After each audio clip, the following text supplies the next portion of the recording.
यही धर्म है मोक्ष पथगामी, मध्यम मार्ग सरल। 5 अनुशीलन हैं इसके, मानव पालन कर। सत्कर्मों की पूंजी बना ले, प्रेम भाव अविरल। कर्मों को अपना धर्म समझ ले, करना किसी से न छल। ऐसे ही महान विचारधारा से जुड़ जाएं। चैनल नंबर 466 यूसीएन बुद्धा पर। यूसीएन बुद्धा पर। प्रथम आपल्या सर्वांना मनपूर्वक धन्यवाद आणि नमस्कार. बाबासाहेबांच्या बुद्धी परंपरेला आणि प्रज्ञेला वंदन करून मला जे काय म्हणायचं आहे ते मी मांडण्याचा प्रयत्न करीन. त्याआधी नगरपालिकेचे मनापासून आभार. खरं म्हणजे नगरपालिका अशा त्या यंत्रणेला, सरकारी यंत्रणेला वाचनालय वगैरे गरज वाटावी हेच मुळात अद्भुत आहे. म्हणजे मला गहीवरून यायचंच बाकी होतं, कारण पुस्तकांसाठी काहीतरी करतं आहे नगरपालिकेसारखं एक महत्त्वाचं शासकीय अंग, जे आपल्या दैनंदिन जगण्याशी, आपला ज्यांचाशी संबंध असतो अशी माणसं पुस्तक ज्ञान यासाठी काही करतात. हे खरंच कौतुकास्पद आणि दुर्मिळ पण आहे. कारण जसं मगाशी तिथे त्या ध्वनी चित्रफितीमध्ये आपण अनेकांनी बघितली असेल की ते बाबासाहेबांच्या तोंडचं वाक्य आहे की माणसं पुस्तकं वाचली की ज्ञानी होतात. सगळा प्रश्न तिथेच येऊन थांबतो. एकदा का माणूस विचार करायला लागला की मग सगळ्या समस्या निर्माण होतात. त्यामुळे आपल्या सगळ्या संपूर्ण व्यवस्थेचा भर कशावरती असतो? तुम्ही काही हवं ते मागा. IPL घ्या, फॅशन शोज घ्या, आणखी काय हवं ते घ्या, पण विचार करायला लावू नका. हा आपल्या शासकीय व्यवस्थेचा हा महत्त्वाचा गाभा आहे. म्हणजे सरकार आणि आपण नागरिक यांच्यामध्ये जे काही सुसंवादाचे संबंध इतकी वर्ष टिकून आहेत ना, त्याचं एकमेव कारण आपल्या विचार न करण्याच्या क्षमतेमध्ये आहे. हे आपण लक्षात ठेवायला हवं. जेवढा कमी आपण विचार करू तेवढे सरकार आणि आपले संबंध चांगले राहतील. त्यामुळे असं काहीतरी विचार करायला लावणारं कोणीतरी करतं हे खरंच कौतुकास्पद आहे. आपल्यापैकी काही जण गेले असतील, काही जण जाणार असतील. आधी अमेरिकेला गेलात, त्या देशाकडनं काय घ्यावं काय न घ्यावं हा ज्याचा त्याचा प्रश्न आहे. शिकायचं न शिकायचं हा ज्याचा त्याचा प्रश्न आहे. त्या देशाच्या प्रत्येक शहरामध्ये नगरपालिकेच्या मालकीची स्वतःची अमर्याद अशी वाचनालय असतं प्रत्येक शहरामध्ये. मला मध्यंतरी आणि हे फक्त अमेरिकेतच आहे असं नाही. नगरपालिकेची वाचनालय ही संकल्पना खूप जुनी आहे. आपल्याकडेही होती. आता तिथे ती सगळ्यात अडगळीची वास्तू होऊन गेलेली असते. मला मध्यंतरी ऑस्ट्रेलियातनं एका वाचकाचा मेल आला की तुमची पुस्तकं कुठे मिळतील.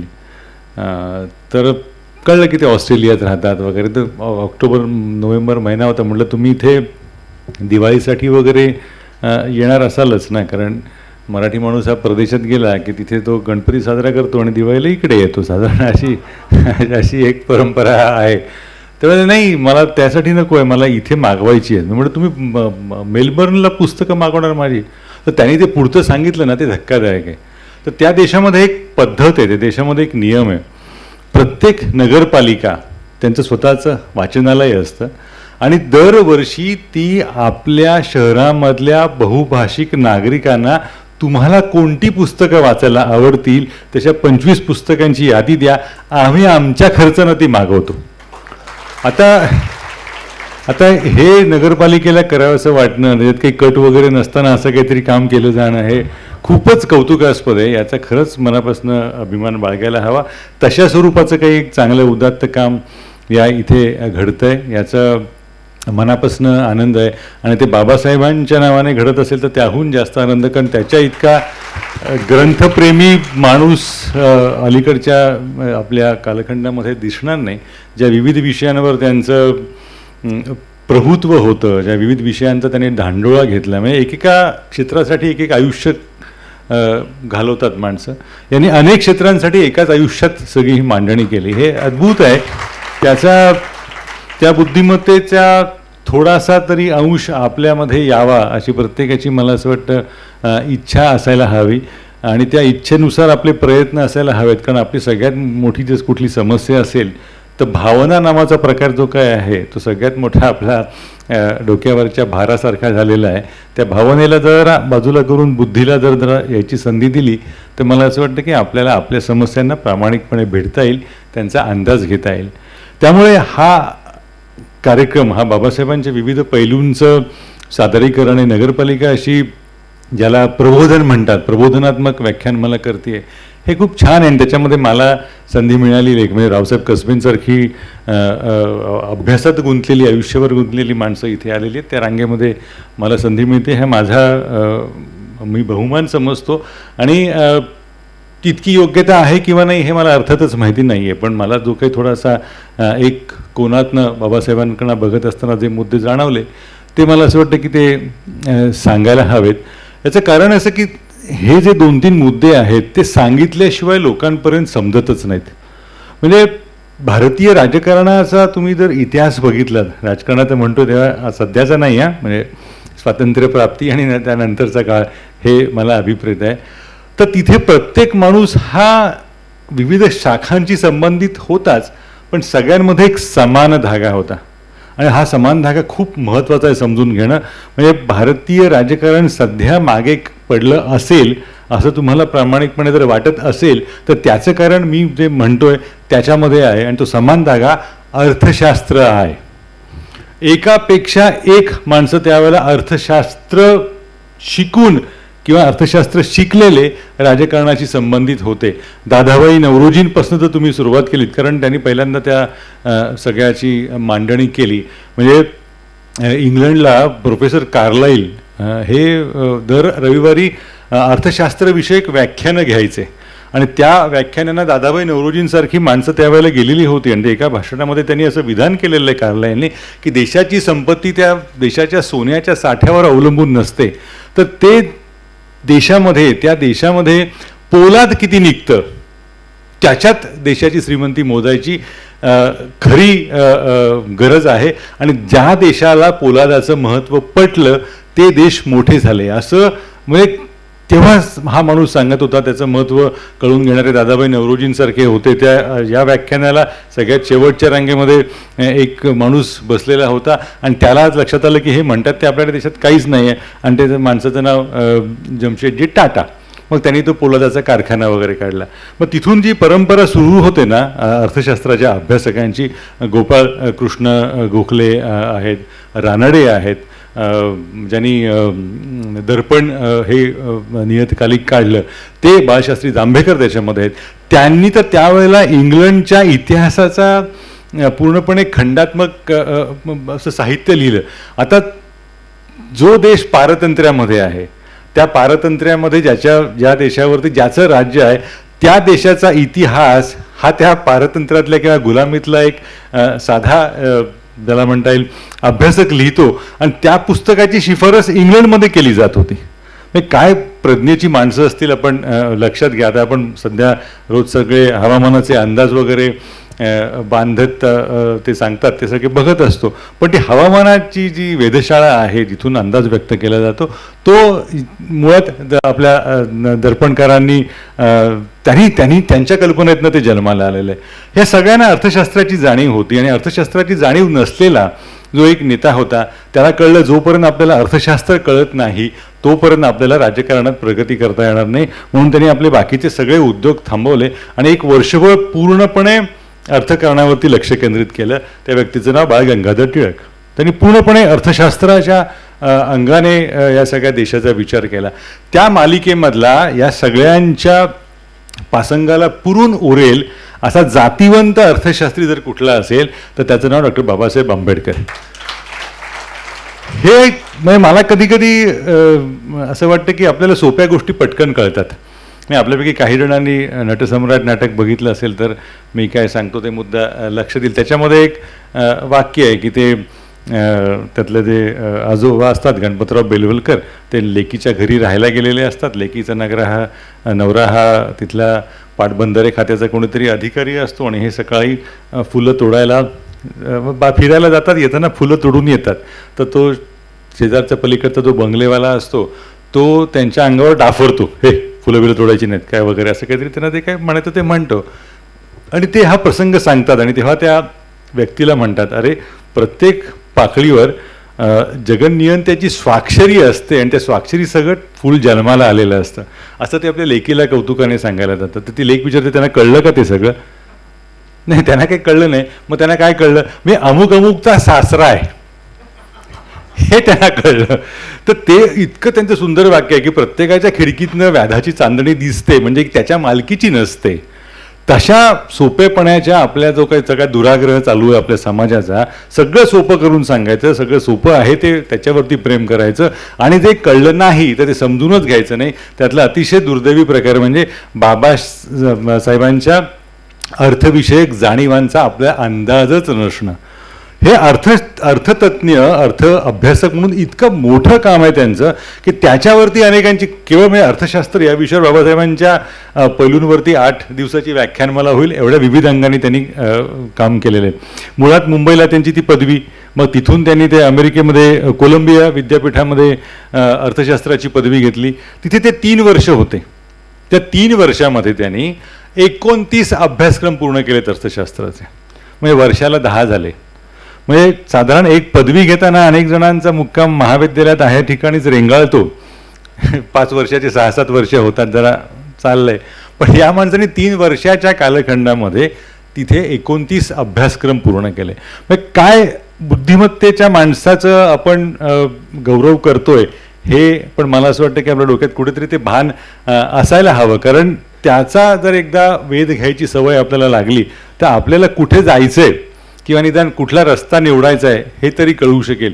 3 वर्षात 28-29 अभ्यासक्रम ही सोपी गोष्ट नाही आणि ते सुद्धा अर्थशास्त्र विषयक अभ्यासक्रम. तिथून ते इथे मुंबईत आले आणि परत लंडन स्कूल ऑफ इकॉनॉमिक्सला गेले. आता लंडन स्कूल ऑफ इकॉनॉमिक्स, तुमच्यापैकी जे कोणी लंडनला गेलेले असतील त्यातल्या ज्या चांगल्या अर्थाने त्या संस्थेकडे बघून असं भरून येतं ना, अशा ज्या काही रोमॅन्टिक संस्था आहेत ना त्यातली लंडन स्कूल ऑफ इकॉनॉमिक्स. तिथे त्यांना त्यांच्या अभ्यासक्रमाची ती संधी मिळाली. ते प्राध्यापक वगैरे ते सगळं तपशील आपल्याला कदाचित माहिती असेल. पण त्यावेळेला तिथे जॉन केन्स, आता जॉन मेनार्ड केन्स हे नाव अर्थकारणामध्ये प्रचंड मोठं ताकदीचं नाव आहे की त्यांच्या पुढे कोणाचे वादविवादच असू शकत नाहीत. अंतिम ज्याला शब्द म्हणतात अर्थशास्त्रामधला, असा ज्यांचा होता, एवढा अधिकार होता, अशी ती व्यक्ती. तर त्यावेळेला मुळात भारत हा परदेशी, म्हणजे ही 1920 सालच्या आसपासची घटना. आता त्या वेळेला ते तिथे असताना त्यांना चर्चेला ते सरकारने, ब्रिटिश सरकारने एक समिती नेमली होती. त्या समितीचं म्हणणं होतं की भारताचा अन्य देशांशी चलनव्यवहार कसा असायला हवा. आता हा प्रश्न किती जटिल आहे बघा. म्हणजे आपल्याला मुळात आहे तो नैसर्गिक चलनव्यवहार कळणं हेच मुळात आपली जरा अडचण असते. त्यात हा पारतंत्र्यातला देश तो चलनव्यवहार अन्य देशांशी कसा करेल या विषयावर सरकारी समिती नेमली गेली होती. त्याच्यात 2 मतप्रवाह होते. एकाचं म्हणणं होतं की गोल्ड स्टँडर्ड असायला हवं. दोन पद्धतीने चलनाचा विचार त्यावेळेला केला जात होता. एक गोल्ड एक्सचेंज म्हणजे सुवर्ण विनिमय हा असायला हवा आणि एक सुवर्ण हेच तुमच्या चलनाचं मापदंड असायला हवं. म्हणजे मग सोन्याच्या इतकाच, त्याचे खूप गमतीशीर त्याचं मांडणी केली अनेकांनी केलेली की म्हणजे सोनं देशात जेवढं आहे त्यातला एक मांडणीचा प्रकार हा की जेवढ्या देशात समजा 10 किलो सोनं आहे उदाहरणार्थ, तर तेवढ्या रुपयांचं तेवढ्या किमतीचंच चलन बाजारात आणायचं, म्हणजे ते थेट सोन्याशी संबंध असेल अशा स्वरूपाची काही मागणी केली. मग ते जेव्हा 60-65 सालानंतर त्या 1960-65च्या आसपास जेव्हा व्हिएतनाम वगैरे हा सगळा प्रकार सुरू होता तेव्हा हे गोल्ड स्टँडर्ड हे पहिल्यांदा अमेरिकेनी मोडून काढलं. त्यांनी प्रचंड प्रमाणावरती स्वतःचं सोनं स्वित्झर्लंडमध्ये विकलं आणि मग तेव्हापासून चलनवाढ हा प्रकार सुरू झाला. चलनाचं मूल्य त्यांनी स्वतःच्याच हाताने कमी केलं. तर दुसरी जी एक मांडणी होती त्यांचं म्हणणं होतं की गोल्ड एक्सचेंज हा त्याचा निकष असायला हवा. नुसतं थेट सोनं नाही तर सोन्याच्या बदल्यामध्ये हा निकषाचा भाग असायला हवा. मग ते काही रुपया किंवा जे काही चलन असेल त्याचा तिथे परस्पर देवाणघेवाणीचा संबंध असायला हवा. तर त्याच्यात बाबासाहेबांनी उडी घेतली. आता हे जे काही त्यांनी जे केलेलं आहे ना अनेकदा, म्हणजे त्यांचे ते केनन म्हणून एक प्राध्यापक होते, त्यांनी त्यांचं आणि बाबासाहेबांचं कधी पटलं नाही. पण बाबासाहेबांनी जेव्हा पुस्तक लिहिलं द प्रॉब्लेम ऑफ रुपी नावाचं, तेव्हा त्याला आग्रह केला की नाही तुम्हीच याची प्रस्तावना लिहायला हवे. आता हे सुद्धा एक उदाहरण आहे की म्हणजे, आणि त्यांनी ते कौतुकाने मान्य केलं आणि त्यांनी त्याच्यात बाबासाहेबांच्या बुद्धिमत्तेचा यथार्थ असा गौरव केलेला आहेच. पण बाबासाहेबांच्या हा गौरव करत असताना त्यांचे कुठले मुद्दे मला मान्य आहेत, कुठले मुद्दे अमान्य आहेत, याची एक सविस्तर टिप्पणी पण त्याच्याबरोबर केलेली आहे त्याने. आणि त्याच्यातला त्यांचा एक मुद्दा त्यांनी खूप छान नमूद केला आहे असा, आणि तो नमूद करताना अर्थातच इंग्रजीमध्ये, आणि ब्रिटिशांचं इंग्रजी हा एक म्हणजे गोड बोलून म्हणजे अतिशय सभ्यपणाने असभ्य गोष्टी सांगता येणं, हे खूप कौतुक आहे त्या भाषेचं. म्हणजे जे कोणी राजकारणात असतील ना, त्यांनी सहज म्हणून सांगतो, त्यांनी 2 पुस्तकांचं वाचन करायला हवं. एका पुस्तकाचं नाव आहे ऑनरेबल इन्सल्ट्स. हे ब्रिटिश पार्लमेंटमध्ये एकमेकांनी म्हणजे खासदारांनी एकमेकांच्या विरोधात ज्या काही टीका टिप्पणी केलेल्या आहेत किंवा गमतीनं ज्याच्या टोप्या उडवलेल्या आहेत किंवा त्याचं पूर्णपणे मुद्दा हरण केलेलं आहे, अशाची एक छान जंत्री त्याच्यामध्ये दिलेली आहे. आणि दुसरं आहे डिसऑनरेबल इन्सल्ट्स. म्हणजे थेट वादच घालून अपमानच समोरच्याचा करून टाकायचा. खरा इंग्रजी भाग असतो हा पहिला असतो, ऑनरेबल इन्सल्ट ज्याला म्हणतात. तर अतिशय गोड शब्दात त्यांनी ही सगळी मांडणी केलेली आहे. आणि तिथे एके ठिकाणी म्हणतात की बाबासाहेबांचा आक्रमकपणा मला जरा आम्हाला खटकतो बुवा, अशा अर्थाने. आता तुम्ही कल्पना करा की त्या बुद्धिमत्तेची जी माणसं आहेत, आक्रमकपणा हा 2 प्रकारचा असू शकतो. म्हणजे पाकिस्तानचा शोएब समजा तुमचा बळी घेणार या ईर्ष्येने जेव्हा धावत येत असतो, त्यावेळेला अख्खा स्टंप बाजूला उघडा करून बॅटिंगची पोच घेणं हा एक आक्रमकपणाच झाला. ती सचिन तेंडुलकरनी केलेला होता. दुसरा आक्रमकपणा तो श्रीशांत नावाचा, जर तुम्ही म्हणजे उदाहरणार्थ, नावाशी मला काहीच घेणं देणं नाही, किंवा प्रेम आहे किंवा राग आहे वगैरे, नुसताच आक्रमकपणा. म्हणजे तो आक्रमकपणा बॉलिंगमध्ये दिसत नाही, पण नुसताच आक्रमकपणा, ते दातोट खाणं वगैरे वगैरे वगैरे. तर बाबासाहेबांचा आक्रमकपणा हा बौद्धिक आक्रमकपणा होता. आणि तुम्ही कल्पना करा की अशा जगातल्या एकापेक्षा एक सरस पंडितांना आक्रमक वाटेल असे युक्तिवाद करता येतात, हे त्यांना स्वतःला माहीत होतं आणि हे समोरच्यांनाही माहीत होतं. मग बुद्धीची झेप किती असेल बघा. त्याला कौशल्य लागतं, त्याला कौशल्य लागतं. कारण वादविवाद करायचा असेल आणि ते खोडून काढायचे असतील मुद्दे, त्याला कौतुक हा भाग असू शकत नाही. तिथे तुम्हाला बुद्धिमत्ताच लागते. आणि ती नसेल ना, तेव्हा मग एक सोपा मार्ग काय निवडला जातो, छान आहे म्हणून टाकायचं, मस्त ते उत्तम आहे. कारण ते म्हटलं ना की त्रुटी सांगायची गरजच राहत नाही ना. कारण ते तसं नाहीये म्हटलं तर त्याचा अभ्यास असावा लागतो. तो अभ्यास असला की त्रुटी सांगण्या इतकं धैर्य असावं लागतं.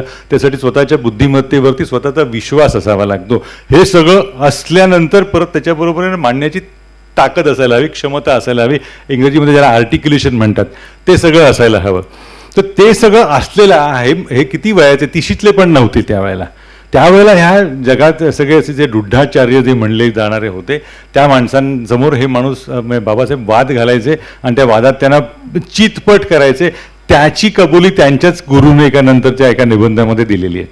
तर मुद्दा असा की हा जेव्हा चलनाचा व्यवहाराचा मुद्दा येत होता, त्यावेळेला त्यांनी सातत्यानं विरोध केला. आणि त्यांनी त्या ब्रिटिश सरकारच्या जे कोणी ते संमतीचे अधिकारी होते, त्यांना ठामपणे सांगितलं, तुम्ही हे मुद्दामून असं करताय कारण चलनाचा दर तुम्हाला नियंत्रित करायचा आहे. चलनाचा दर तुम्हाला नियंत्रित करायचा असल्यामुळे ते चलनाची किंमत जास्त ठेवायची आहे. आता हा मुद्दा थोडासा स्पष्ट करून सांगायला हवा.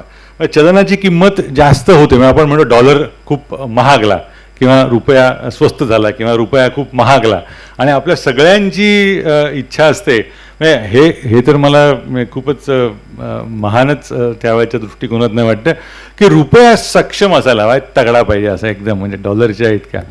आता ते मार खाणार आहे आपल्यासाठी. तुम्ही म्हणजे जेव्हा रुपयाची किंमत घसरते, निर्यातीचा मुद्दा, आयातीचा मुद्दा, हा सगळा व्यवहार ज्या चलनामध्ये होतो त्याच्याशी निगडीत हे सगळं असायला हवं. म्हणजे आपली मागणी काय असते. आणि परत त्यातली दुसरी एक पंचायत ही अलीकडेच म्हणजे गेल्या 7-8 वर्षात मी बघितलेली आहे. देशभक्ती ही रुपयाच्या किमतीशी निगडीतच करून टाकायची.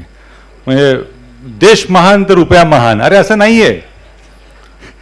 रुपयाच्या किमतीचा हा तुमच्या अर्थव्यवस्थेशी संबंध आहे. आणि जर तो तसा तुम्ही जर त्या महानतेशी वगैरे जोडत बसलात तर उलटं अर्थव्यवस्थेचं नुकसान होतं. म्हणजे इंग्लंडमध्ये मध्यंतरी मागणी होती. म्हणजे मी 98-99 साली जेव्हा होतो त्या काळातली डोळ्या देखत बघितलेली मागणी. तेव्हा पाऊंड हा 90-95 रुपयापर्यंत गेलेला होता. तेव्हा इंग्लंडचे नागरिक म्हणत होते, अहो त्याला स्वस्त करा, हा त्याची किंमत पाडा. आणि आपल्याकडे वातावरण एकदम उलटं नाही, रुपया डॉलरच्या तुलनेत हवा वगैरे वगैरे. तर त्यावेळेला बाबासाहेबांनी पहिल्यांदा सांगितलेलं आहे की रुपयाचं अवमूल्यन करायला हवं. कारण रुपया तुम्ही जास्त ठेवताय, त्याची किंमत जास्त ठेवताय. याचं कारण तुम्ही भारताशी रुपयामध्ये व्यवहार करता, त्याचा फायदा तुम्हाला जास्त मिळतो, भारतीयांना होत नाही. कारण तुम्हाला जास्त रुपये मिळतात. आणि जास्त रुपये याचा अर्थ भारतातनं जास्त शोषण करण्याची तुम्हाला संधी मिळते. तर त्याच्यासाठी त्यांनी हा मुद्दा अर्थातच पटला नाही. साहजिकच आहे, असं पटकन गोष्टी अशा पटत नाहीत. तर त्यांनी 1820 सालापासून ते जवळपास 1900 या सालापर्यंतच्या चलन व्यवहाराचा, देशातल्या सगळ्या चलन व्यवहाराचा आढावा घेतला. भारतातनं काय काय निर्यात झालं असेल, भारतातनं काय काय आयात झाली असेल, हा सगळा व्यवहार कसा असेल, भारतीयाला किती उत्पन्न मिळालं असेल. तुम्ही कल्पना करा की हे कल्पना करा, हे सांगणं सुद्धा अवघड आहे. कारण अनेकांना हल्ली गुगल नसेल तर जगणंच अशक्य होऊन जाईल. कारण गुगलने तर मग ते शोधायचं कुठे, म्हणजे इतकं आणि म्हणजे ही खरंच गंमत आहे. म्हणजे माझ्याकडे आमच्याकडे नवीन मुलं आम्ही वेगवेगळ्या पदांसाठी भरती करत असतो. त्यांचा हा दृष्टिकोन तर मला हल्ली फारच जाणवतं. म्हणजे ती एखादी घटना त्यांना विचारली, ती नाही आहे पण ती गुगलमध्ये नाही आहे. तर गुगलमध्ये जे नाही आहे ते दखल घेण्याच्याच लायकीचं नाही आहे. या काळापर्यंत आपण आलेलो आहोत. त्यावेळेला गुगल सोडा, इंटरनेट वगैरे काही शक्यताच काही नव्हती, दूर सुद्धा नव्हती. त्यावेळेला या माणसांनी 100 वर्षाच्या, जवळपास 80 ते 100 वर्षाच्या भारताच्या अर्थव्यवस्थेचा अभ्यास केला. आणि भारत सरकार म्हणजे ब्रिटिश सरकारसमोर एक भला मोठा अहवाल ठेवला की हे मी म्हणतो त्या म्हणण्याचा हा अर्थ आहे, हा तुम्हाला विचारात घ्यायला हवा. आणि त्याच्यातनं पुढे तो इतका तगडा होता की केन्सला तत्व म्हणून ते मान्य नव्हतं, पण केन्स सगळ्यांनी बाबासाहेबांच्या युक्तिवादाचं कौतुक केलं. नाही हे म्हणतात त्याच्यामध्ये तथ्य.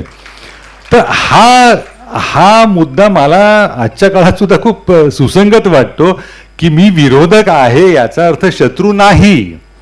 विरोध असला तरी माझ्याही काही मुद्द्यांमध्ये तथ्य असू शकतं हे लक्षात घ्यायची क्षमता त्या विचार संस्कृतीमध्ये होती. आपण ज्याचं कौतुक करतो, ज्याचा आदर करतो किंवा जे ऐकून आपल्याला टाळ्या वाजवाव्याशा वाटतात, त्या संस्कृतीमध्ये पण हा घटक येणं हे फार महत्त्वाचं आहे. म्हणजे एखाद्याचा मुद्दा पटला नाही तर तो का पटला नाही याचा विचार न करता त्याला तो मुद्दा मांडण्याचाच अधिकार नाही. या पातळीवरती सध्या आपण येऊन थांबलेलो आहोत. ते मला असं वाटतं की तसं ते त्यावेळेला घडलेलं नाही. सगळ्यांनी त्यांचं कौतुक केलं. मग त्या कौतुकाचा पुढचा अंक तुम्हाला सांगतो. त्याच्यानंतर त्या सगळ्या बाबासाहेबांच्या मांडणीवर आधारित एक समिती नेमली गेली. ब्रिटिश सरकारने ती समिती नेमली आणि त्या समितीचं कामकाज हा चलन व्यवहार ठरवणं याच्याशी निगडीत आहे. त्या समितीतनं पुढे एक संस्था जन्माला आली. त्या संस्थेचं नाव इथे बसलेल्या प्रत्येकाला माहिती आहे, पण त्या प्रत्येकाला कदाचित माहिती नसेल की त्या संस्थेच्या निर्मितीमागे बाबासाहेबांच्या प्रयत्नाचा भाग आहे. ती संस्था म्हणजे रिझर्व्ह बँक ऑफ इंडिया. आता एक अर्थशास्त्राचा प्राध्यापक किंवा विद्यार्थी कुठल्या पातळीवरती जाऊन मुद्दे मांडतो की ज्याची दखल घेऊन एवढी एक प्रचंड संस्था उभी राहते, जन्माला येते, हे मला असं वाटतं की हा मुद्दा खूप समजून घेण्यासारखा आहे. ते मुळातच वाचायला हवं. आणि त्यांचा प्रबंध आहे तो आता पुस्तक रूपाने पण उपलब्ध आहे. इथल्या वाचनालयामध्ये असेल प्रॉब्लेम ऑफ रुपी नावाचा, रुपयाची अडचण असा त्याचा नंतर अनुवादही दोघा ठिकाणी त्याचे केलेले, तो मुळातच वाचावा. आता चलन वगैरे हे व्यवहार आपण बघतच नाही, आपल्याला काय पडलंय त्याचं. म्हणजे लोकसत्तेतर्फे आम्ही कधी गुंतवणुकीचे कार्यक्रम करतो तेव्हा एके ठिकाणी एक शिक्षिका होत्या, त्यांनी ते समोरच्यांचं ऐकलं. त्यांनी सांगितलं की जे कोण आमच्या कार्यक्रमाला आलेले होते ते सांगत होते की पैसे अमुक ठिकाणी ठेवा म्हणजे जास्त त्याची बेरीज होईल. तुम्ही जिथे ठेवताय तिथे फारसं काही हाताला लागणार नाही. तर त्या बाई म्हणाल्या की असं कसं म्हणता, मी 10,000 ठेवले होते, त्याचे 11,000 रुपये मला मिळाले. मग हे सांगायला गेले की चलनवाढ नावाचा एक प्रकार असतो. त्या चलनवाढीमध्ये मग रुपयाचं मूल्य तुमचं कमी होतं, रुपये वाढले असतील पण रुपयाचं मूल्य कमी झालेलं असेल. हा मुद्दा, ही अलीकडची घटना आहे, म्हणजे 3-4 वर्षातली घटना आहे. अलीकडच्या काळात सुद्धा हा नागरिकांना माहिती नसतो, कळत नसतो. कारण हे रुपये बिपये म्हणजे हे सगळं आपलं काम नाही, अर्थशास्त्रांचं किंवा अर्थतज्ज्ञांचं काम आहे. आणि मग त्यांच्या त्या अर्थविषयक नियतकालिकंसुद्धा गुलाबी रंगाची असतात, जे सर्वसाधारणपणे साधी माणसं ते प्रतिवर्तमानपत्र वाचायला जात नाहीत. आणि आपली दुसरी अडचण कशी आहे, म्हणजे मला बाबासाहेबांच्या लिखाणाचा मोठेपणा कुठला वाटतो माहिती आहे का, मी अर्थशास्त्राचा विद्यार्थी नाही, मी इलेक्ट्रॉनिक्सचा विद्यार्थी आहे. पण माझ्यासारख्या साध्या फारशी काही म्हणजे पांडित्य वगैरे नसलेल्या माणसाला सुद्धा सहजपणे कळेल इतकी त्यांची सहज, सोपी, सुंदर, सुलभ मांडणी आहे. आणि खऱ्या विद्वानाचं वैशिष्ट्य कुठलं असतं की ते सगळ्यांना कळलं. म्हणजे जो पंडित असेल त्याला अधिक काही मिळेल असं त्याच्यामध्ये वाटतं, जो पंडित नसेल त्याला बरंच काही शिकायला त्याच्यातनं मिळतं. आणि हे खूप महत्त्वाचं आहे. आणि हे का मी महत्त्वाचं आहे सांगतो, आपल्याकडच्या व्यवस्थेमध्ये ना, जर जेवढा एखादा समोरच्याला न कळणाऱ्या भाषेत बोलतो तेवढा तो अधिक विद्वान गणला जातो. अरे काहीतरी भारी बोलतोय, मला कळतच नाही काय. आणि हे इथपर्यंत लाट पोचली आहे, तुम्ही खरंच कल्पना करून बघा. जो आपल्याला चित्रपट कळत नाही त्याला आर्ट फिल्म म्हणतो. आता चित्रपट हीच कलाच आहे ना, ती कला आहे ना, ती कळायला हवी ना आपल्याला. त्याच्यात जे काय मांडलेलं आहे ते नाही, ते कळलं नाही म्हणजे नक्की आर्ट फिल्म असणार. तसं कुठलाही विद्वान हा सहजपणे समोरच्याला कळणाऱ्या भाषेत बोलला तर हा विद्वानच नाही असा म्हणायचा प्रघात आपल्या देशामध्ये दुर्दैवाने पडलेला आहे. याचं जागतिक पातळीवरचं पहिलं खंडन आईन्स्टाईननी केलेलं आहे. आईन्स्टाईन असं म्हणतो की तुम्हाला एखादा विषय सोप्या भाषेत मांडता येत नसेल तर खात्री बाळगा, तुम्हाला तो विषयच कळलेला नाही. तर तुम्ही बाबासाहेबांनी मांडलेले विषय समजावून घ्या. तुम्ही त्यांचे मी काही पुढे काही उतारा एक त्यांचा वाचून दाखवणार आहे. तर त्याच्यातले तुम्ही भाषेचं सौष्ठव घ्या, मुद्द्याची स्पष्टता घ्या, तर्कसंगतता घ्या. ज्याला काही फार अर्थशास्त्रातलं कळत नाही, अर्थविषयक जाणीवा त्याच्या प्रगल्भ झालेल्या नाही आहेत, त्यालासुद्धा हे सगळं सहजपणे कळतं. हा मला असं वाटतं की खूप मोठा महत्त्वाचा मुद्दा आहे. आपल्यापैकी प्रत्येकाने निदान बाकी काही वाचलं न वाचलं तरी अर्थातच घटना आणि ती परिशिष्ट वाचलं असेल, पण त्या प्रॉब्लेम ऑफ रुपी हे खरंच पुस्तक वाचून बघा. मला ते जास्त का जाणवतं की जेव्हा तुम्ही परदेशामध्ये असताना तेव्हा सगळ्यात तुमची वेदना कुठली असते. माझा एक मित्र आणि आम्ही एका शिष्यवृत्तीच्या निमित्ताने हिंडत होतो आणि मग त्याला एक सवय लागली होती आणि त्या सवयीचा परिणाम माझ्यावरती होत होता. काहीही घ्यायला गेलं $10 किंवा काय तो जी काय किंमत असेल, अरे बापरे 900 रुपये झाले, तू घेऊच द्यायचा नाही. मग त्या अरे हे तर पाण्याची बाटली, मग त्याची लगेच किंमत केली की लगेच त्याचं तो रुपयांतर करायचा. आणि मग त्याला मी म्हटलं अरे असं नको करू, काही आनंदच मिळत नाही आहे दौऱ्याचा, कारण प्रत्येक काही घ्यायला गेलं की याचं लगेच किंमत, मग ते सगळं विचकाच व्हायला लागला. तो म्हणाला गिरीश तुला प्रॉब्लेम सांगू का खरा काय तो आपला, we are earning in a very wrong currency. आपण खूप चुकीच्या चलनामध्ये कमवतोय.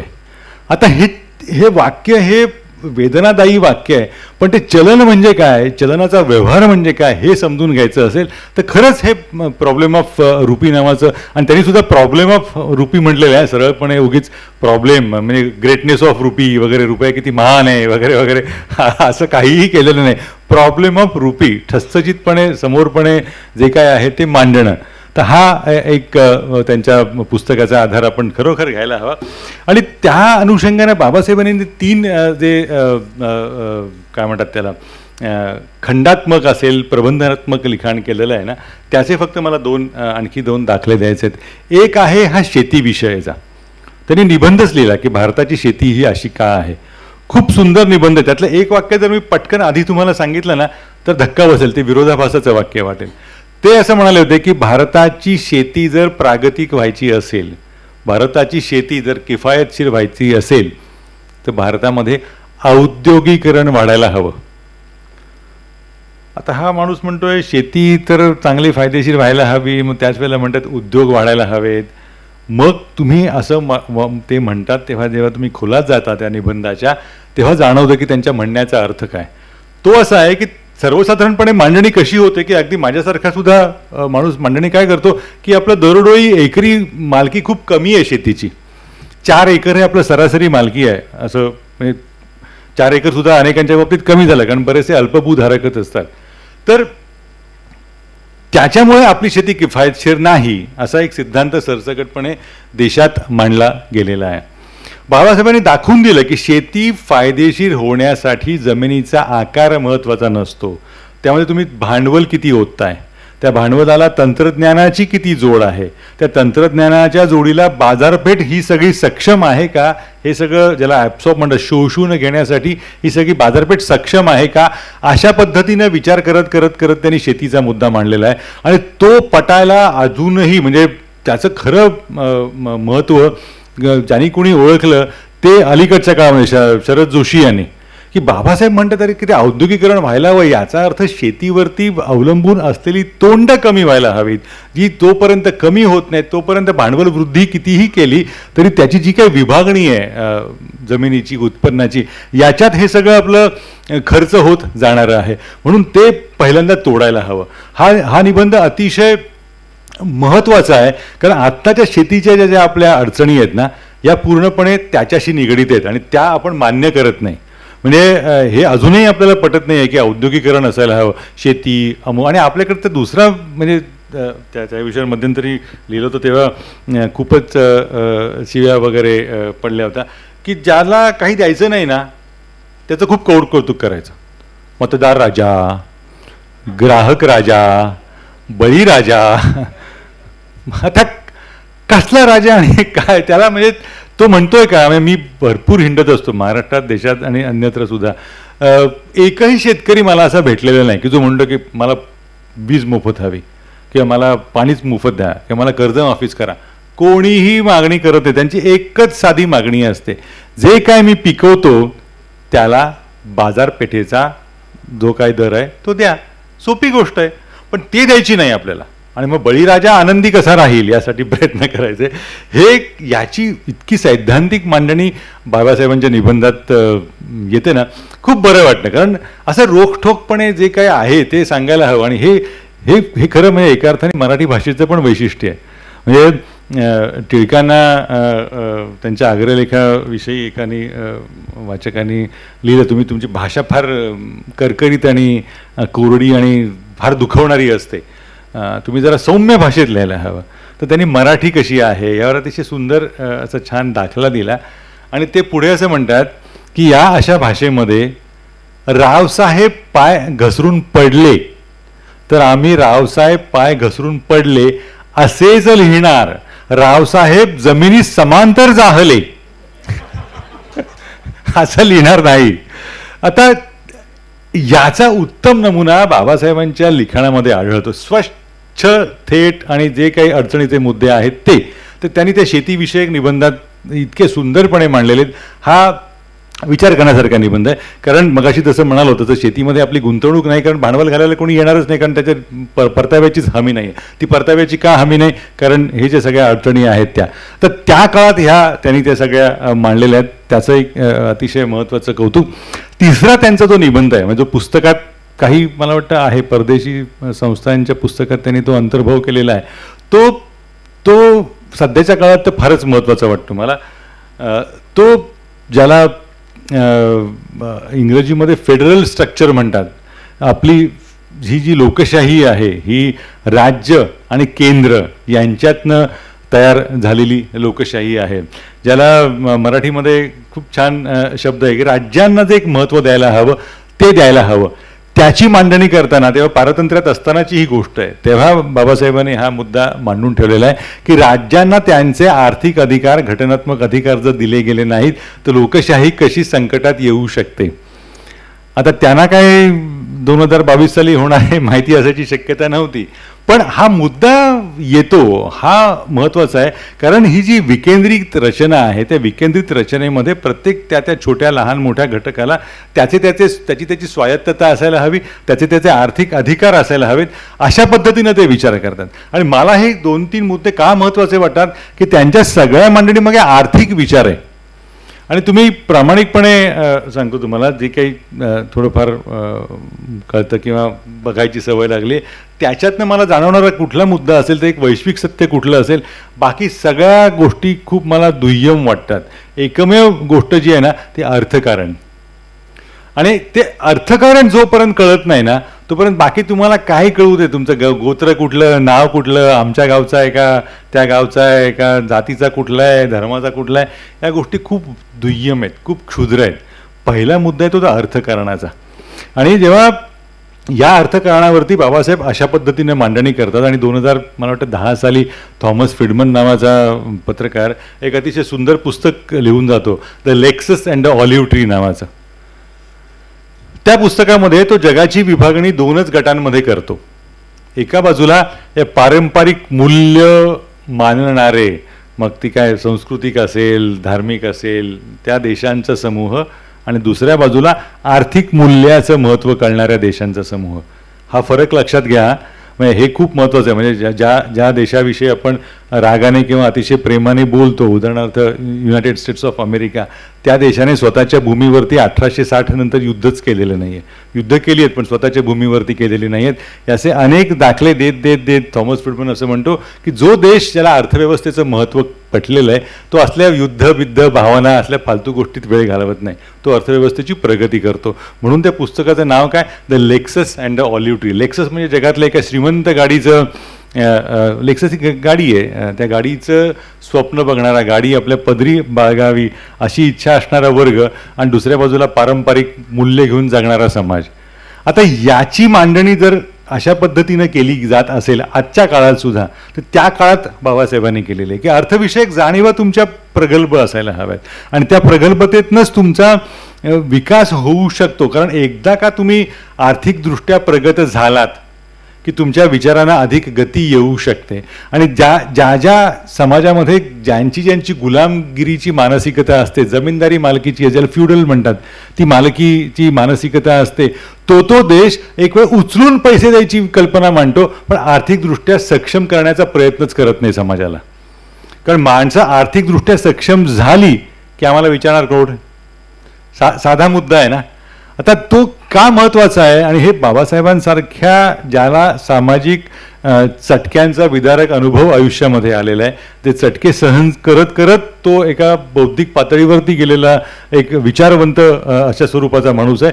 तो आर्थिकदृष्ट्या मांडणी करतात ते, आणि त्यावेळेला सांगतात की हे सगळं लक्षात घ्यायला हवं. आणि हे ते वाचत असताना अनेक संदर्भ जाणवतात. त्यातला एक संदर्भ सहज तुम्हाला द्यायला हवा असं मला वाटतं.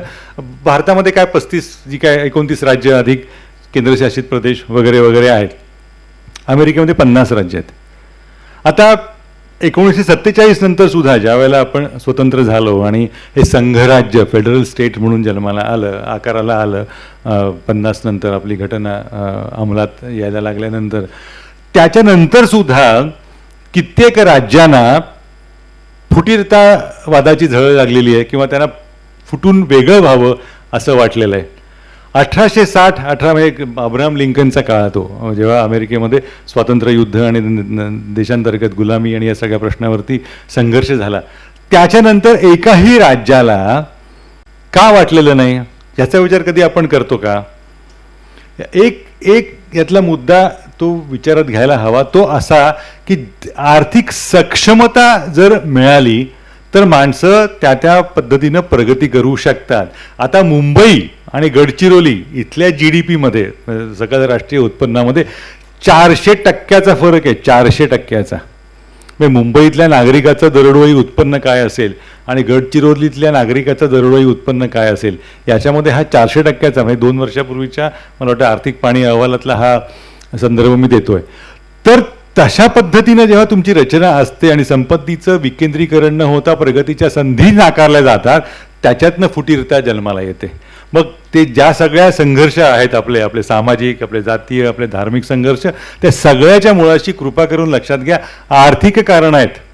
म्हणजे आर्थिक कारण नाही असं जगात एकही घटना नाही, एकही कारण नाही, एकही युक्तिवाद नाही. म्हणजे मी अनेकदा हा माझ्याशी जेव्हा संवाद होतो किंवा माझा कोणाकोणाशी वाद होतो, त्याच्यात मी प्रत्येकाला हे सांगतो, तू बाकी कशाच्या नजरेतनं बघू नको. हा हिंदुत्ववादी आहे का मार्क्सवादी आहे का अमुक आहे, अर्थवादी आहे किंवा नाही सांग, त्याच्यावरती त्याचा जगण्याचा दर्जा आणि त्याची प्रगतीची आलेखाची उंची अवलंबून असेल. आणि हे प्रत्येक पातळीवरती होतं. आपण ज्याला आर्थिक मुद्दे नाही असं म्हणतो ते वस्तुतः आर्थिकच असतात. आता हे जाणवत नाही आपल्याला. म्हणजे मग मला बाबासाहेबांच्या लिखाणाचं महत्त्व कुठे जाणवतं की ते हे असे मुद्दे म्हणताना आसपासच्या घटनांची एक जाणीव आपल्याला अशी होत जाते. अरे हो रे, हा रुपयाचा मुद्दा बरोबर आहे. अरे हो रे, हा फेडरल स्ट्रक्चरचा मुद्दा बरोबर आहे. ही संघराज्य अवस्था भारतामध्येही आहे, संघराज्य व्यवस्था अमेरिकेमध्ये आहे. भारतातल्या संघराज्यातल्या राज्यांना काय, राज्यातल्या प्रांतांना फुटून वेगळं व्हावं असं वाटतं, कधी कधी मराठवाड्याला वेगळं व्हावं असं वाटतं, कधी कधी विदर्भाला वेगळं व्हावं असं वाटतं. का वाटतं?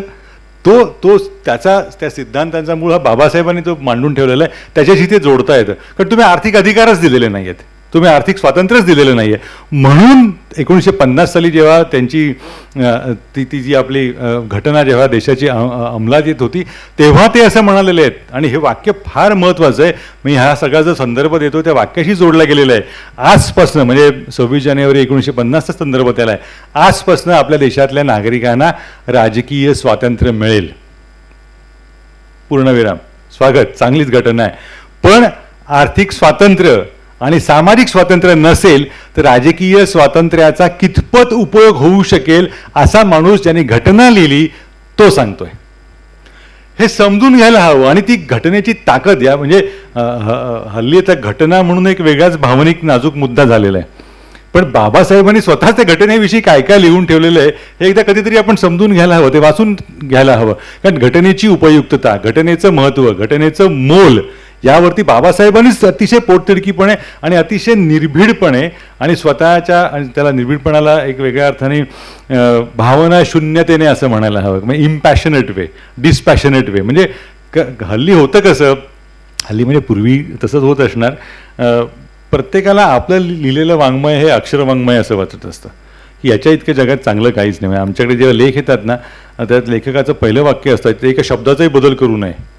मी सांगतो देऊच नकोस तू बाबा कारण ते तसं काही नाही ना. पण तर बाबासाहेबांच्या घटनेविषयीचं मत बघा ना. घटना चांगली का वाईट, घटनेचे उपयुक्तता आणि या घटनेचं तुम्ही काय करा हे जे तेव्हा सांगतात तेव्हा आपल्याला थक्क व्हायला होतं की अरे ज्या व्यक्तीने ही निर्मिती केलेली आहे ती व्यक्ती इतक्या भावनेच्या आहारी न जाता बौद्धिकतेनं त्याचा विचार करू शकते. हे खूप महत्त्वाचं आहे.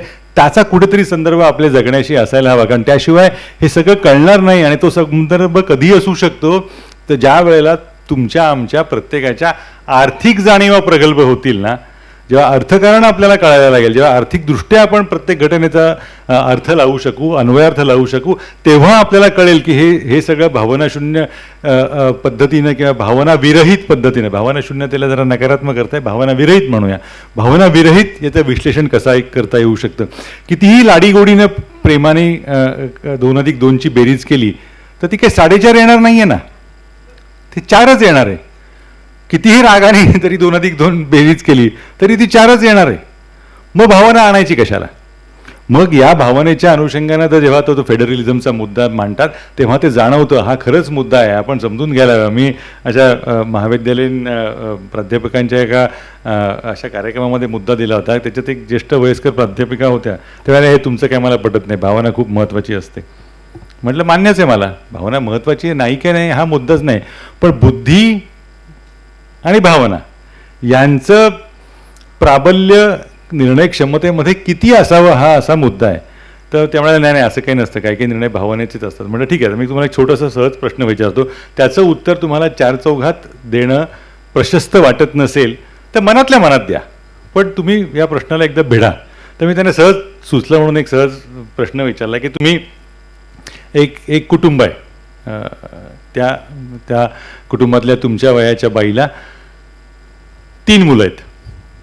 हा मोठा जो सगळ्यात मोठा आहे तो तथाकथित म्हणतात, तथाकथित पद्धतीनं ज्याला वर्णन करता येईल तसं कुटुंबाचं नाव रोशन करणारा वगैरे निघाला. त्याने काहीतरी उद्योग स्थापन केला, घर घेतलं, गाडी घेतली, अमुक तमुक असं सगळं छान जे काही आदर्श व्यवस्थेमध्ये बसू शकतं ते सगळं त्याचं झालेलं आहे. दुसराही चांगला निघाला, म्हणजे 10 ते 5 नोकरी केली त्याने. घरी आल्यानंतर कांदे पोहे लिंबू पिळून नाटकाला घेऊन बायकोला वगैरे छान, म्हणजे त्याचंही व्यवस्थित चालू आहे सगळं, म्हणजे तोही छान आहे, त्याचं काही म्हणजे वाईट काही नाही. हा पहिला जास्त कर्तृत्ववान निघाला कारण त्यांनी संपत्ती निर्मितीला हात घातला, दुसऱ्याने इतरांची संपत्ती व्यवस्थापनात काम केलं, पण चांगलं झालं त्याचंसुद्धा. आणि तिसरा जो आहे तो, त्याला मराठीमध्ये खूप छान शब्द आहे, वांड म्हणतात ना, तसा तो निघाला.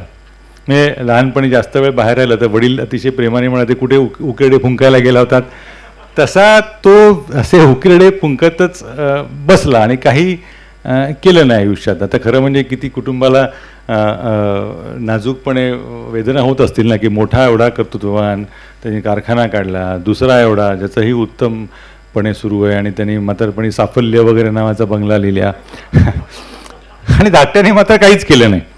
आता म्हटलं अशा वेळेला ती जी बाई आहे जिच्या पोटी हे तिन्ही जन्माला आले, तात्विकदृष्ट्या तिच्या दृष्टीनं तिन्ही पोटचेच गोळे ना, पोटचा गोळा आहे आपला वगैरे वगैरे, भावना आहे ती ना, पोटचा गोळा आहे. तर समजा दिवाळीला लाडू केले तर त्यातल्या त्यात मोठा लाडू किंवा लाडवाचा मोठा वाटा हा मोठ्याला दिला जातो, तसाच थोडासा कमी जास्त आकाराचा मुद्दा किंवा वाटा हा मधल्यासाठी दिला जातो. आणि धाकट्याचा जेव्हा विषय निघतो तो कुठला त्याला कुठल्या लाडवाचं कौतुक आलं, तो उकडे फुंकत बसणार, राहिला नाही अशा स्वरूपाचं अप्रत्यक्षपणे अशा लाडू ठेवला जातो, पण त्याच्यामागची भावना ही अशा स्वरूपाची मनातल्या मनात व्यक्त होते. त्यांची आईची नाही झाली तर ते भावांकडनं व्यक्त होते. आता हे अर्थशास्त्राच्या दृष्टीनं जर तुम्ही बघायला गेलात तर धाकटासुद्धा मोठासुद्धा आणि मधलासुद्धा हे ॲसेट्स आहेत, संपत्तीचा आधार आहेत. पण धाकटा हा NPA, नॉन परफॉर्मिंग ॲसेट, बुडीत खात्यात निघालेलं खातं येते. आता हे अर्थशास्त्र नाही आहे का? आहे. मग जर आपण अर्थशास्त्राच्या दृष्टिकोनातनं जर आपल्या आसपासच्या घटनांकडे बघू नाही शकलो तर तो, मला असं वाटतं की यांच्यासारख्या मोठ्या लोकांनी जे लिहून ठेवलेलं आहे ना, त्याचा घोर अपमान आहे. अर्थशास्त्राच्या अर्थविषयक जाणीवा प्रगल्भ होण्यासाठी सुद्धा बाबासाहेबांच्या वाङ्मयाचा आपण आधार घ्यायला हवा. तिसरा मुद्दा त्या अनुषंगानं जेव्हा येतो अर्थविषयक, तेव्हा त्यांच्या 2 घटना खूप महत्त्वाच्या आहेत. त्याचा थेट संबंध आपल्या जगण्याशी आहे. आपण त्याचं श्रेय त्यांना द्यायला हवं आणि हे माहिती नाही आहे आपल्याला. त्यातली पहिली घटना आहे की स्त्रियांना बाळंतपणाचे म्हणून काही वेगळे विशेष अधिकार असायला हवेत.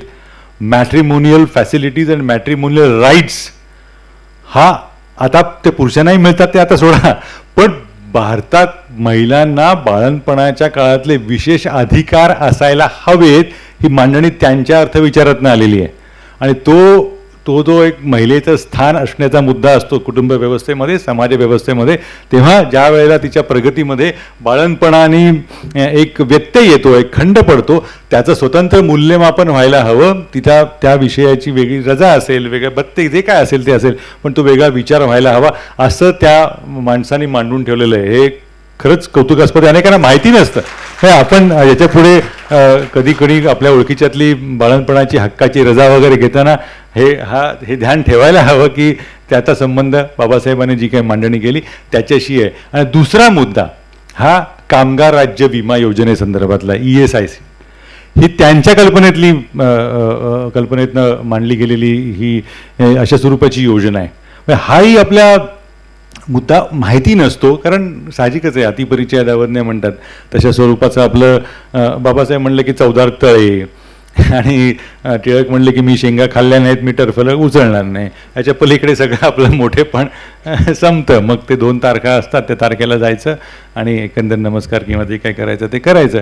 पण माणसाचं मोठेपण त्याच्या तपशिलामध्ये असतं. हा खूप खूप मुद्दा म्हणजे याचा इंग्रजी व्यत्यास सांगतो त्या विधानाचा तुम्हाला, आणि मग त्याचं मराठीकरण जे काही केलं तर डेव्हिल इज इन डिटेल्स म्हणतात ना, तसं दैवत्वसुद्धा तपशिलामध्ये असतं. तपशील समजून घ्या तुम्ही, माणसाच्या बुद्धिमत्तेचे तपशील समजून घ्या. आणि ही माणसाची बुद्धिमत्ता म्हणतो तेव्हा तुमच्या आमच्यासारखा माणूस नाही हा, ज्याला अनेक विषयांमध्ये रुची होती, अनेक विषयांचा अतिशय मुळापासून ज्यांनी मांडणी केलेली आहे, त्याचा विचार आहे हा, त्याच्या बुद्धिमत्तेचा विचार आहे. तो तशा पद्धतीने मला असं वाटतं की पूर्णपणे आदर व्यक्त करून आणि त्या आदराचा जराही तडा न जाता तशा पद्धतीनं तो व्यक्त व्हायला हवा. अशा कल्पना सुचतात, हेच किती मोठेपण आहे ना. म्हणजे मला या असं पहिल्यांदा काही सुचणाऱ्यांचं ना एक अतिशय विलक्षण अप्रूप आहे, कौतुक वाटतं कसं सुचू शकतं. म्हणजे ज्या वेळेला जगामध्ये हायड्रो इलेक्ट्रिसिटी म्हणजे ज्याला जलविद्युत केंद्र म्हणतात, जलविद्युत म्हणजे पाणी साठवायचं वरनं आणि ते खालती धबधब्यातनं किंवा वाहिन्यांमधनं आणायचं आणि त्याच्यावरती आधारित जनित्र फिरून वीज तयार करायची, ही कल्पनासुद्धा जन्माला आलेली नव्हती. त्यावेळेला महाबळेश्वरहून पुण्यामार्गे मुंबईत येताना लोणावळा घाटामध्ये जमशेदजी टाटांना ही कल्पना सुचली की अरे हे ते छान तळं तयार करून आपण खालती वीज तयार करू शकतो. हे कसं सुचतं, म्हणजे हे जे सुचणं आहे ना, म्हणजे तेंडुलकरांचा खूप सुंदर निबंध आहे, हे सारे कुठून येते, हे कसं येतं आहे. जो देश स्वतंत्रच झालेला नाही आहे, ज्या देशात पुढची व्यवस्था कशी असेल ही माहिती नाही आहे, अशा देशामध्ये ESIC सारखी कल्पना येणं किंवा महिलांना त्या विषयक बाळंतपण विषयक अधिकार द्यायला हवेत हे सुचणं, हे मला असं वाटतं की खूप मोठेपणाचं आहे. आणि आत्तापर्यंत मगाशी तो मुद्दा सांगितला की शेतीसाठी तुम्हाला औद्योगिकरणच वाढवायला हवं, हे सांगण्याची जी ताकद आहे ना, ही मला खूप महत्त्वाची वाटते. आणि चौथा एक मुद्दा तो मी वाचूनच दाखवतो तुम्हाला, त्या वाचनामध्ये एक गंमत आहे, त्या भाषेमध्ये एक गंमत आहे. आणि तो मुद्दा तर तुमच्या आमच्या सगळ्या सध्याच्या आपल्या राजकीय परिप्रेक्ष्यामध्ये जी काही जागा आहे ती सगळी या मुद्द्यानं घेऊन टाकलेली आहे. तो मुद्दा आहे अर्थातच आत्मनिर्भरतेचा, म्हणजे स्वयंपूर्ण होण्याचा. देशाने सगळं देशात स्वतः तयार करायला हवं वगैरे वगैरे. तर त्याच्यात आंबेडकरांनी ती मत व्यक्त केलेलं आहे. ते तारीखही सांगतो मी, ती मुद्दामून ते घेऊन आलेलो आहे. 28 फेब्रुवारी 1920. आता 1920 साल हे टिळकांच्या निधनाचं साल आहे. त्याच्या आधी 5 वर्ष आफ्रिकेतनं महात्मा गांधी आले होते. त्याच कालखंडामध्ये पहिलं महायुद्ध संपलं 1919च्या आसपास. त्याच कालखंडामध्ये ऑटोमन साम्राज्य लयाला गेलं.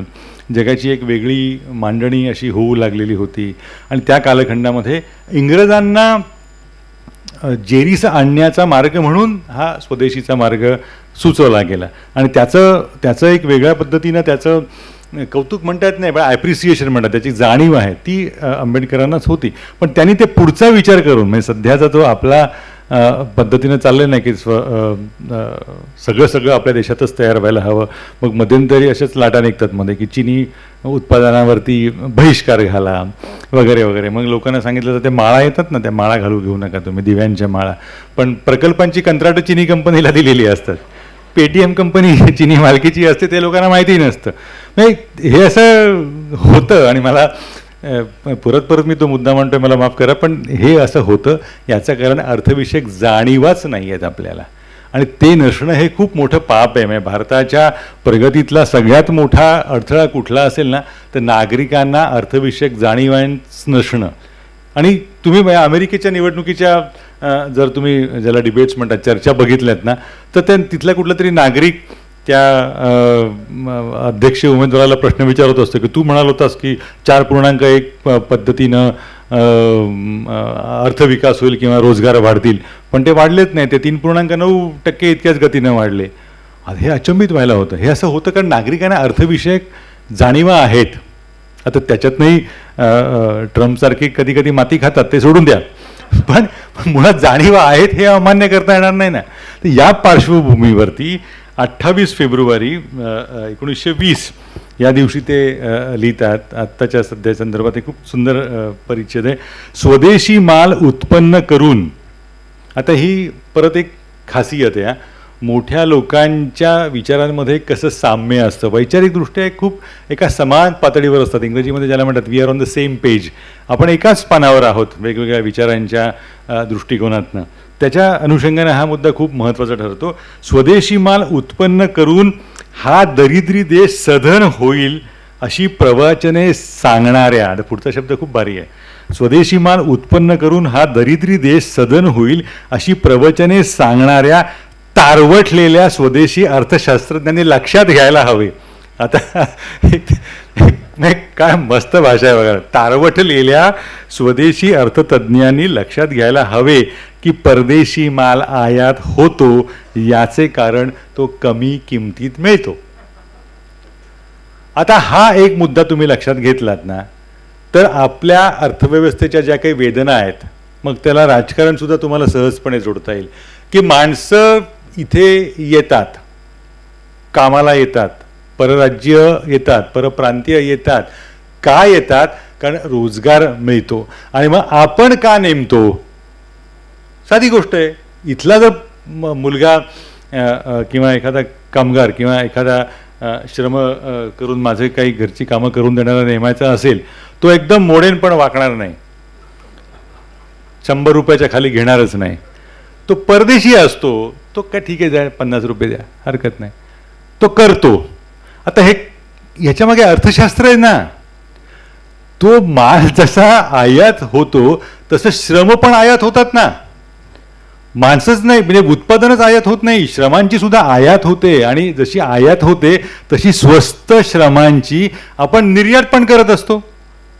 आता सुशिक्षित आपल्या इकडचे माहिती तंत्रज्ञान क्षेत्रातनं अमेरिकेत जाऊन जे काही नोकऱ्या करतात ते अमेरिकनांना काय भारतीय फार छान असतात वगैरे म्हणून आवडत म्हणून नाही, स्वस्तात कामं करतात. आणि परत बाळणपणाला आया वगैरेही घरनंच येतात माहेरातनं, स्वस्तात तेही काम होऊन जातं. मुद्दा असा आहे की ही जर कल्पना लक्षात घेतली तर तुम्हाला जाणवेल की ज्यांना आपण भैया म्हणून हिणवतो ते आपण दुसऱ्या देशात कामासाठी गेलो की भैय्यच असतो. खरं आहे का खोटं आहे? अर्थशास्त्री स्वस्तात काम करणारा मजूर म्हणजे भैया हे जर असेल तर भारतातनं परदेशात गेलेले IIT मधले तज्ज्ञ हे आंबेडकर सांगून ठेवतात ना. साधी सोपी मांडणी आहे. म्हणजे याच्यात माझ्याकडून त्याचं विश्लेषण करून घ्यायची काहीच गरज नाही आहे. ते पुढचं त्यांचं वाक्य घ्या. तसाच माल स्वदेशात उत्पन्न होत नाही. याचे कारण तो अधिक भावाचा पडल्यामुळे व्यापारात परदेशी मालापुढे त्याचा टिकाव लागत नाही. त्याचा टिकाव लागावा म्हणून परदेशी मालास अटकाव करा या महामंत्राचा जप सध्या सुरू आहे. हे आत्ताचं वाक्य नाही आहे, तेव्हाचं वाक्य चाललेलं आहे. पण परदेशी मालास अटकाव झाल्यास लोकास अधिक भावाचा स्वदेशी माल विकत घेणे भाग पडेल. याचा विचार करावा कोणी? किती ताजं आहे हे सगळं, किती ताजं आहे हे. आणि किती म्हणजे विद्वानाचं लक्षण काय असतं की तो अनेक काळामध्ये सुद्धा ना किंवा दीर्घकाळ सुद्धा ना तो कालसुसंगत वाटतो. तो डेटेड ज्याला म्हणतात ना, कालबाह्य वाटत नाही. हे आत्ता जर म्हणजे छापलं तर हे आत्ताच्या काळाशी कोणाला तरी आत्ताचं मत वाटेल ना, आत्ताचं वास्तव वाटेल. म्हणजे अर्थविचार हा कसा अशा पद्धतीनं मांडता येऊ शकतो, हा लोकांना सांगता येऊ शकतं. हे मूकनायक मधलं वाक्य आहे, 28 फेब्रुवारी 1920. त्यांचं वय काय असेल तुम्ही कल्पना करून बघा. हे काय 30-35च्या आसपास. आता ही दृष्टिकोनाची ही झेप आहे. हे ताकद आहे ना, ही आपण समजून घ्यायला हवी. आणि पुढे जर ते म्हणतात, ते शेवटचं वाक्य सांगतो, कारण अनियंत्रित व्यापार पद्धतीत मिळत असलेला स्वल्प भावाचा माल नियंत्रित व्यापार पद्धतीत गोरगरिबांना अधिक दाम देऊन विकत घ्यावा लागेल. स्वदेशीचा जर आग्रह प्रत्यक्षात आला तर काय होईल की परदेशातनं माल येतोय, स्वस्तात घेतो मी, विजेची माळ मला काय 5 रुपयात 10 रुपयात मिळते, पण देशीच घ्यायची झाली तर मला 50 रुपये देऊन ती होईल. परत तिथे त्यांची एक स्वतंत्र मक्तेदारी तयार होईल. तर म्हणून ते म्हणतात गोरगरिबांना अधिक दाम देऊन विकत घ्यावा लागणार आहे. त्यांचा पुढचा शब्द खूप छान आहे, या त्यांची होणारी लागवण. आता हे मराठी आहे बाबा, मस्त एकदम बरं वाटतं. असं उगीच काहीतरी काय समोरच्याला कानाला कसं वाटेल. नागवण हा शब्द वापरलेला आहे. यात त्यांची होणारी नागवण स्वदेशी या लाडक्या शब्दाने भरून निघेल असे मानून जे समाधान पावतील त्यांच्याविषयी पुढे बरंच काही आहे. तर मला असं वाटतं की हे इतकं साधं सोपं मांडणी आहे त्यांची. 1918 सालचा मी मगाशी दाखला दिलेला शेतीविषयक तो मुद्दा आहे त्यांचा. आणि तो पुढे मांडत असताना आणि आत्ता ज्याची मोजमाप सुरू आहे तो त्याने एक शब्द वापरलेला आहे, तो इंग्रजीत आहे, म्हणजे इंग्रजीमध्ये सांगायला हवा, डिस्गाइज्ड एम्प्लॉयमेंट. आता डिस्गाइज एम्प्लॉयमेंटचं भाषांतर कसं कराल तुम्ही? लपलेली किंवा दुसरंच काहीतरी वस्त्र परिधान केलेली रोजगार क्षमता, अशा पद्धतीनं होऊ शकेल. हा मुद्दा त्याच्यानंतर जवळपास मला वाटतं 20-25 वर्षांनी ज्या अर्थतज्ञांनी मांडला त्याला अर्थविषयक नोबेल मिळालेला आहे. हाच मुद्दा, डिस्गाईज एम्प्लॉयमेंट ही टर्म आहे, ही त्यांनी ती शब्दप्रयोग जो केलेला आहे तो त्याच्याशी संदर्भ आहे. या पद्धतीनं ही बाबासाहेबांची मांडणी पुढे पुढे होत गेलेली आहे.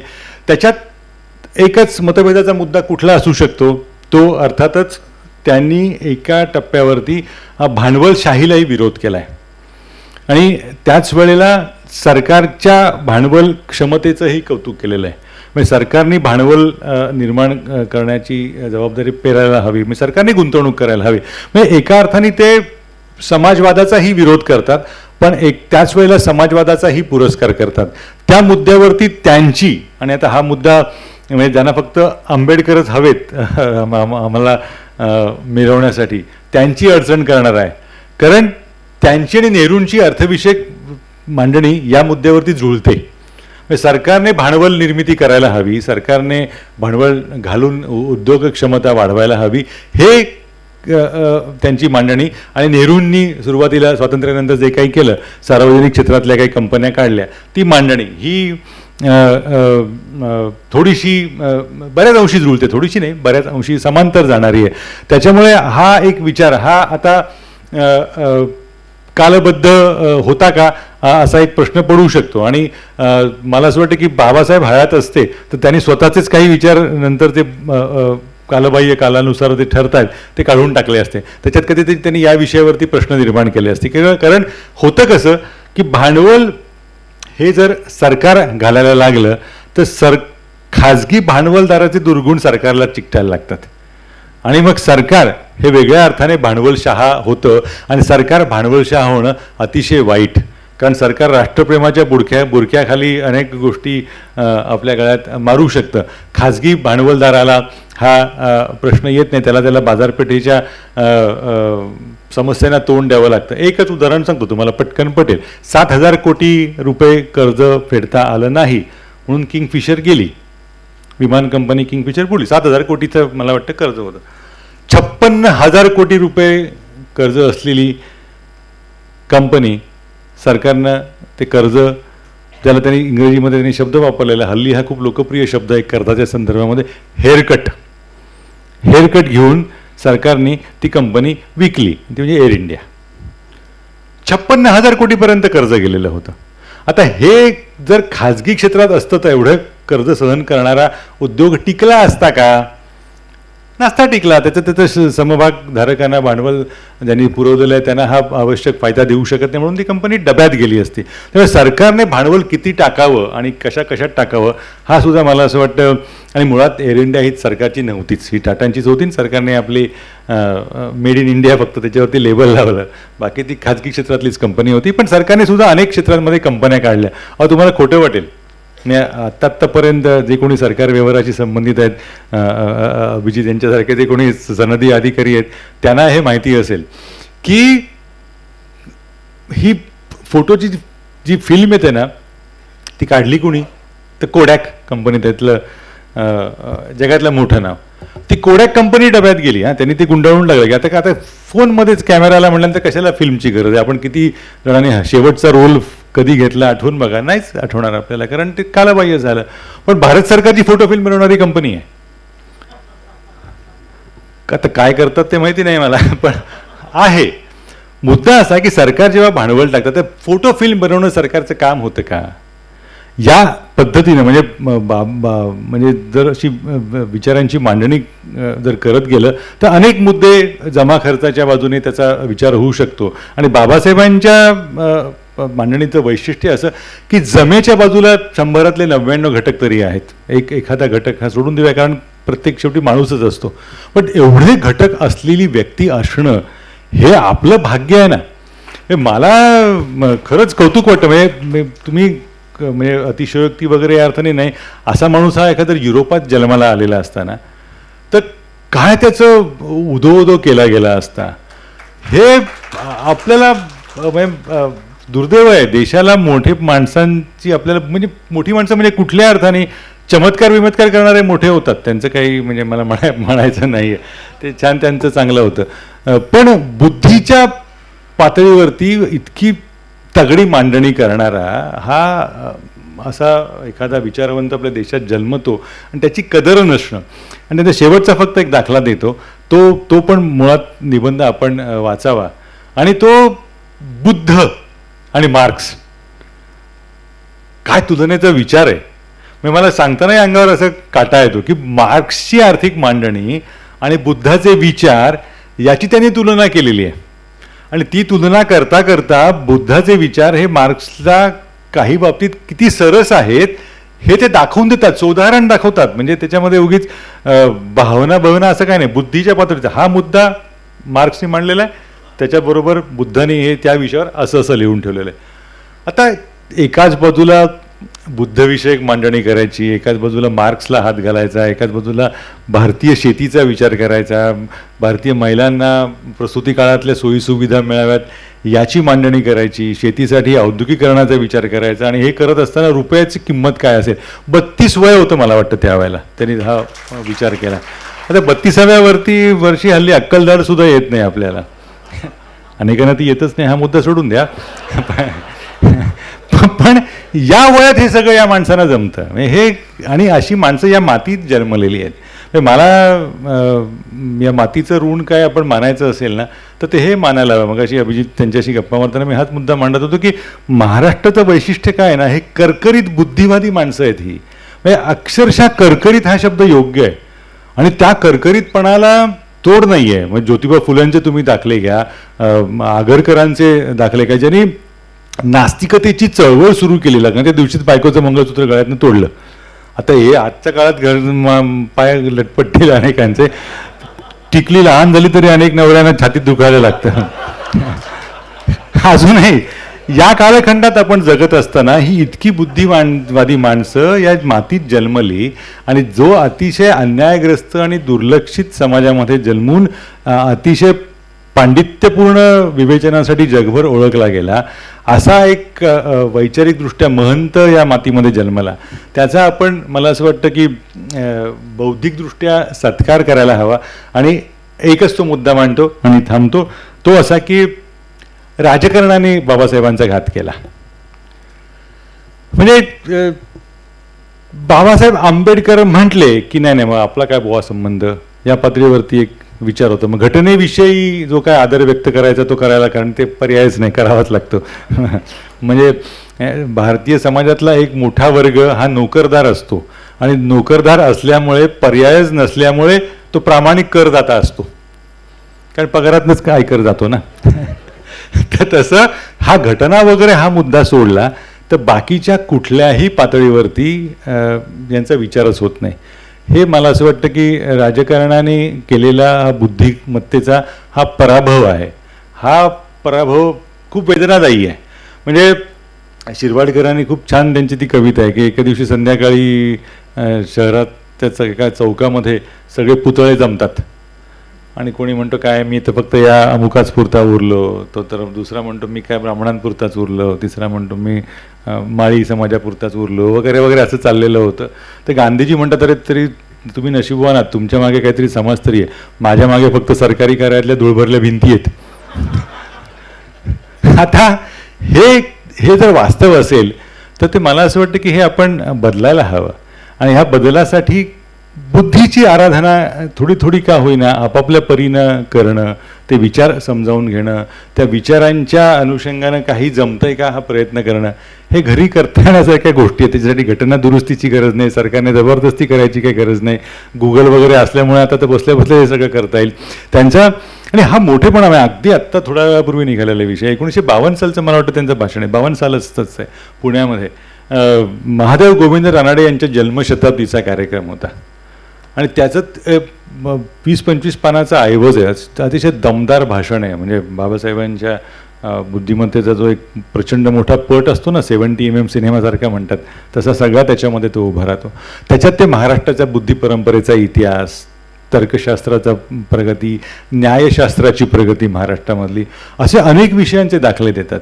आणि त्या विषयांच्या दाखले देता देता त्या विषयांमध्ये हे रानडे पण कसे पारंगत होते हे मांडतात.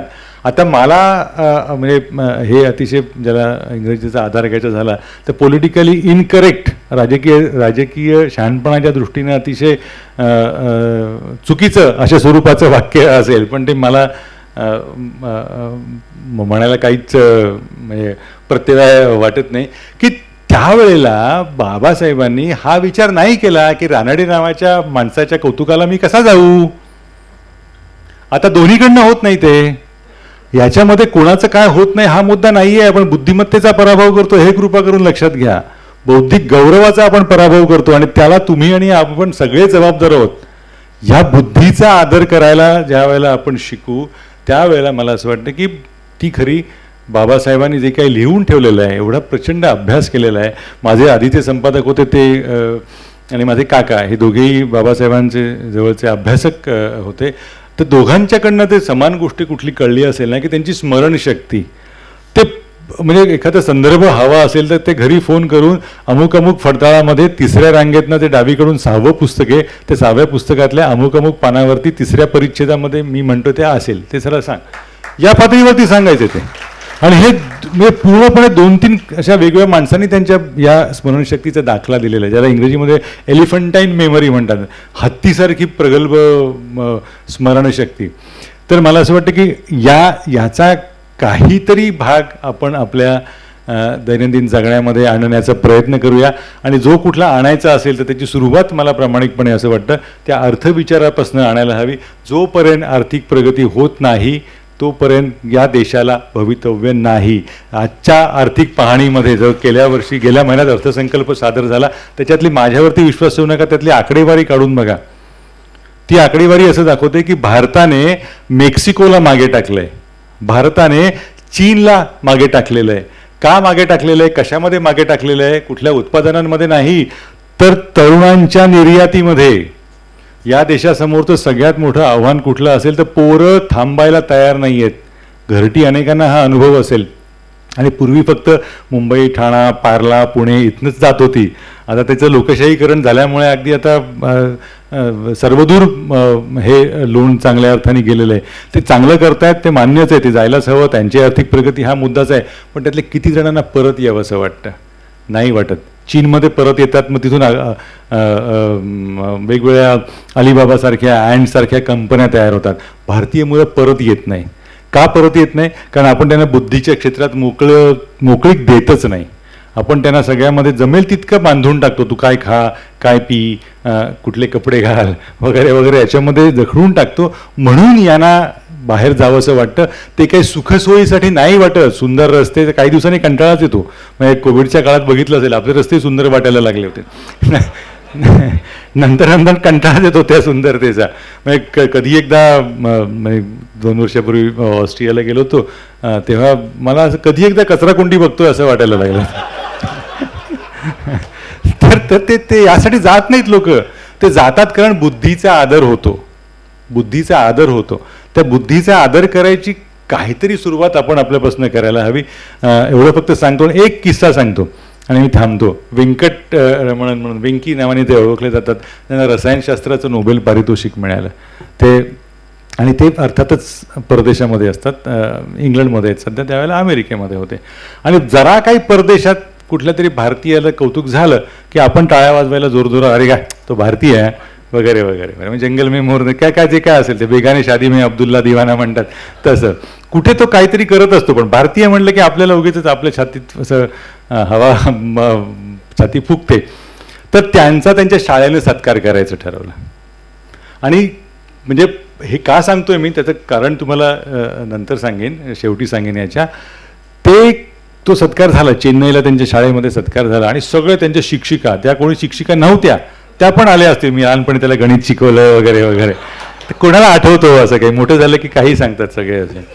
तर ते सगळं समस्त चेन्नई जमलंय, मोठा कार्यक्रम झाला, किती भारताचं नाव काढलं वगैरे वगैरे. जे काही कौतुक आपल्या समाजामध्ये होतं, हे समाजामध्ये होतं कारण मुळात दरिद्री समाज आहे, हे आपण मान्य करायला हवं. दरिद्री समाजातच ह्या असल्या माझ्या अर्थविषयक प्राध्यापकाचं खूप सुंदर वाक्य आहे की दारिद्र्याचा फक्त गंडच मोठा असतो.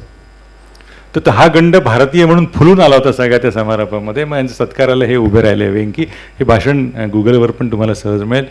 त्यांची भाषणाची सुरुवात आहे आणि सुरुवात शेवट मध्य एकच आहे. ते म्हणाले, कृपा करून मला भारतीय म्हणू नका. मी भारतात राहिलो असतो तर मला नोबेल मिळालं नसतं.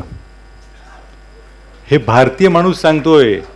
एक डॉक्टर की मौत नावाचा सिनेमा बघितला नसेल तर आज रात्री खरोखर बघा. तर हे अशा वातावरणामध्ये एवढी प्रचंड बुद्धिमत्ता घेऊन जगणं हे सुद्धा किती आव्हान आहे हे कल्पना करा तुम्ही. म्हणजे माझ्यासारख्या लहान माणसाच्या घरी जेव्हा घरात काम सुरू होतं तेव्हा इंटिरियर वगैरे हल्ली शब्द असतात, तो कंत्राटदार होता ना, त्यांनी माझ्या बायकोला विचारलं काय साप क्या लायब्ररी चलाते है क्या. घरातल्या त्या आत्ताच्या काळातली गोष्ट हो, म्हणजे काय 2-3 हजार फक्त पुस्तकं काय एवढीच असतील. तर त्यांना त्यावेळेला या बुद्धिमत्तेचं वजन घेऊन चाकताना काय वाटत असेल देशामध्ये, ही वेदना आपण समजून घ्यायला हवी. आणि हे आपण घेत नाही. हे मला असं वाटतं की खूप मोठं दुःख आहे. कारण या देशामध्ये काळाच्या मागे असण्याचे खूप फायदे आहेत, पण या देशामध्ये काळाच्या पुढे असणं हे खूप तोट्याचं आहे. आणि ते तशा काळाच्या पुढे असणाऱ्यांमध्ये बाबासाहेब आंबेडकर खूप अग्रस्थानी होते. म्हणून हे स्मरण